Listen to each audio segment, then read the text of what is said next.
Eu convido para fazer uso da palavra o Denis Farias, presidente da Comissão de Trânsito da Ordem dos Advogados do Brasil, da OAB.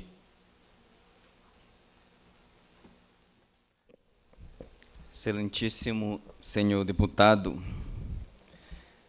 que preside essa sessão, e realmente também uma honra, uma felicidade registrar que Vossa Excelência foi meu professor, antes de eu ingressar na Faculdade de Direito. Vossa Excelência sempre enganjado nas causas sociais e passando aí o vasto conhecimento para formar nossa consciência, formar a nossa função social, e realmente, de repente, eu sou fruto, dos vossos ensinamentos. Quero saudar, a todos e deixar aqui a minha solidariedade às vítimas do acidente de trânsito. Realmente, o nosso trânsito ele tem se tornado um caos, tem se tornado um problema público, de saúde, de segurança pública. Nós vivenciamos um genocídio, um banho de sangue, nas nossas estradas, nas ruas, e estressa cada vez mais, e a gente vive esse clima de insegurança. Na segunda-feira, eu estive no Supremo Tribunal Federal, em audiência pública, discutindo sobre a lei seca, discutindo sobre o caráter interdisciplinar e também sobre a constitucionalidade. E as audiências públicas, a gente percebe que a sociedade participa bastante, sociedade civil organizada, pessoas do povo, pessoas mesmo que não são ligadas a nenhum órgão público, mas que elas se unem, e essa união a gente percebe que ela faz uma força, ela dá um impacto muito grande. Na audiência pública, excelências, a gente percebeu que se formou um consenso forte em torno da constitucionalidade da lei seca, da chamada lei seca. Então, os órgãos que estavam defendendo que a lei era inconstitucional, eles se sentiram tão como um peixe fora d'água, que resolveram abandonar a audiência pública, alguns realmente vendo que a sociedade aprovou a lei seca. A gente sabe que ainda falta muito a ser feito, a lei ainda é um pouco branda, com realmente assassinos em potenciais, mas que é um instrumento de fiscalização que deve permanecer no nosso ordenamento jurídico. Como o deputado Edmilson Rodrigues, que me antecedeu, falando sobre essa ideologia que foi formada a respeito de status, de poder, para quem dirige um veículo automotor. E é nessa ideologia que eu aposto. Eu aposto em nós fazermos uma ideologia, formar uma consciência de que dirigir um veículo automotor é a mesma coisa que portar uma arma. É a mesma coisa. Porque dirigir de forma irresponsável, dirigir de forma leviana, de forma agressiva, dirigir embriagado, dirigir alcoolizado, gera assassinos em potencial. Gera o que nós estamos vendo aqui, famílias inteiras dilaceradas, famílias inteiras com seus entes queridos, e uma dor que o poder público realmente não vai conseguir amenizar. É uma dor que vai permanecer para sempre, Mas a dor maior é a dor da injustiça. É a dor de ver naqueles testemunhos pessoas que dirigiram de forma irresponsável, de forma criminosa, assassinaram e continuaram impunes, ainda estão impunes. Eu não me lembro, eu advogo vou fazer quase 10 anos de formado e 5 anos que eu estagio diretamente no fórum, e eu não me lembro de nenhum caso que foi condenado. Nenhum processo houve condenação em vítimas de trânsito. Então, está na hora de acabar isso. Está na hora da sociedade se reunir. E aqui, já adiantando um pouco da minha fala, eu faço a primeira proposição, deputado. A primeira proposição é que nós, junto com a OAB sempre também participando ativamente do debate dos problemas da sociedade, nós, OAB, Comissão de Direitos Humanos desta casa, o Movida, né, pela sua representante, que nós venhamos conseguir, eu posso também me empenhar pessoalmente, nós agendarmos uma reunião com a presidente do tribunal para nós cobrarmos agilidade nesses processos. Esses processos têm que andar. Ainda esse ano nós temos que ter uma condenação. Nós não podemos deixar assassinos impunes, não podemos. Aqui nós somos poucos, mas como nós aprendemos a mesma história, são as minorias que fazem as grandes revoluções. Não são a maioria. São esse grupo aqui é o suficiente para nós fazermos uma revolução, para nós fazermos cobrança para o Poder Judiciário, que é quem está com o poder na mão de decidir, e reunirmos com a presidente do tribunal, Excelência, o mais rápido possível e cobrarmos resoluções dos processos. Todos os processos aqui estão aqui em trâmite no judiciário, né? O Movida faz o levantamento, pega o número do processo, te pega o estado em que está e reúne com a presidente do tribunal para que ela dê uma solução, para que ela dê um prazo, que pelo menos ainda esse ano nós temos uma condenação. Não digo condenação por condenar, mas um julgamento justo, um julgamento que apure os fatos, um julgamento que ouça testemunhas, um julgamento que dê uma resposta para o cidadão. Rui Barbosa falava que pior do que a injustiça é a justiça tardia. Nós não podemos mais esperar. Outra, já adiantando também, nós foi realmente um pouco tarde, e eu exerço a docência superior e eu tenho que sair.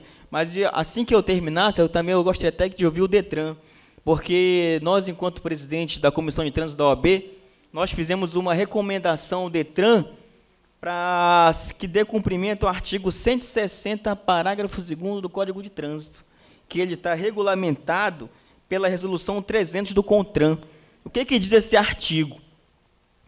Que as autoridades de trânsito, elas podem instaurar procedimento administrativo para cassar a carteira de habilitação de todos os envolvidos em acidentes graves. Então, Excelência, a gente não pode, nosso representante aqui do Detran, a gente não pode esperar só pelo judiciário. A legislação, ela nos dá esse poder. Nós fizemos essa recomendação, eu queria ouvir de Vossa Excelência como é que está também o trâmite dessa recomendação. Na recomendação, eu oriento que seja instaurado o mais rápido possível processos administrativos, porque a nossa Constituição, a Carta Magna, ela exige que seja feito o devido processo legal, não tinha como ser diferente, o devido processo legal, ampla defesa, mas que todos esses indivíduos, principalmente todos aqui, todos, que seja instaurado o processo administrativo, que seja cassada a habilitação dessas pessoas. Nós não podemos esperar só pelo judiciário. É revoltante nós vermos aquele depoimento, 8 anos, se eu não me engano, 8 anos se passaram, o processo não foi julgado, ele comprou um carro novo e continua dirigindo. Quando o Detran também tinha o poder de instaurar um processo administrativo que já dava uma satisfação. Dava ou não dava? Dava. Né? A família saber que aquele cidadão que matou uma pessoa alcoolizada, que matou uma pessoa em um acidente grave de trânsito, ele não está mais dirigindo. Pelo menos se ele tiver, vai ser pior ainda. Pelo menos traz esse indivíduo, não só, e aqui a gente defende 3 formas de combate a essa violência no trânsito: fiscalização, educação e a repressão. Tem que formar essa ideologia, temos que trazer esse cidadão, como foi falado aqui, o setor de educação do Detran ele é muito eficiente, forma uma ideologia, vamos transformar a mente, vamos transformar o pensamento, vamos formar essa consciência de que portar um veículo automotor de forma irresponsável é portar uma arma e produz assassinos em potenciais. Eram as duas, devido ao adianto da hora, eu tinha mais dados aqui para informar, mas realmente quem mais morre e quem mais, as maiores vítimas dos acidentes fatais são jovens. Os nossos jovens estão se perdendo, os nossos jovens estão morrendo, o país, o estado do Pará também foi o campeão brasileiro de morte no trânsito. e a gente percebe que depois da divulgação da pesquisa, o DETRAN e toda a segurança pública começou a fazer mais blitz, e o caminho é esse, né? O Rio de Janeiro foi o estado em que mais decresceu em acidentes de trânsito, mas por quê? Houve uma fiscalização severa. Não só fiscalização, mas educação. Nos próprios bares no Rio de Janeiro, tem a placa lá, tem o slogan da campanha, lei seca, não dirija embriagado, vá de táxi. Então, essa campanha educacional ela tem que funcionar. Nós temos que andar nessas três vertentes: educação, conscientização, fiscalização, e aí, por último, tem que vir a repressão. Porque lei branca, lei branda, ninguém respeita. Permite um diálogo só para registrar? Permito. Para registrar, essa tese de não produção de provas contra si mesmo, queria que a OAB, a sua opinião, mas que a OAB pudesse pegar com mais, concentrar esforços para refletir sobre isso. Porque uma coisa é problema de paternidade, você obrigar a pessoa a fazer exame de sangue, DNA, não é? Aí você está, de alguma forma, interferindo realmente no corpo da pessoa. Agora, imagina, alguém foi flagrado atirando e matando uma pessoa. Aí o cara, não vou produzir provas contra mim. Você não fotografou, não filmou, eu não vou fazer o exame de balística, de pólvora combusta. Aí ele pode? Da mesma forma, eu não vou mostrar se eu tenho ou não alto teor de algo. É pólvora.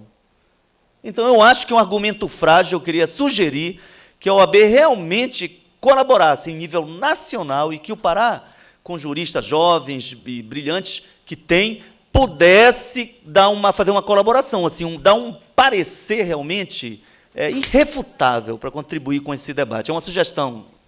Sem dúvida, deputado, nós já estamos atentos a essa questão, e na audiência pública, que era para discutir o caráter interdisciplinar, mas nós já levantamos essa questão. Por quê?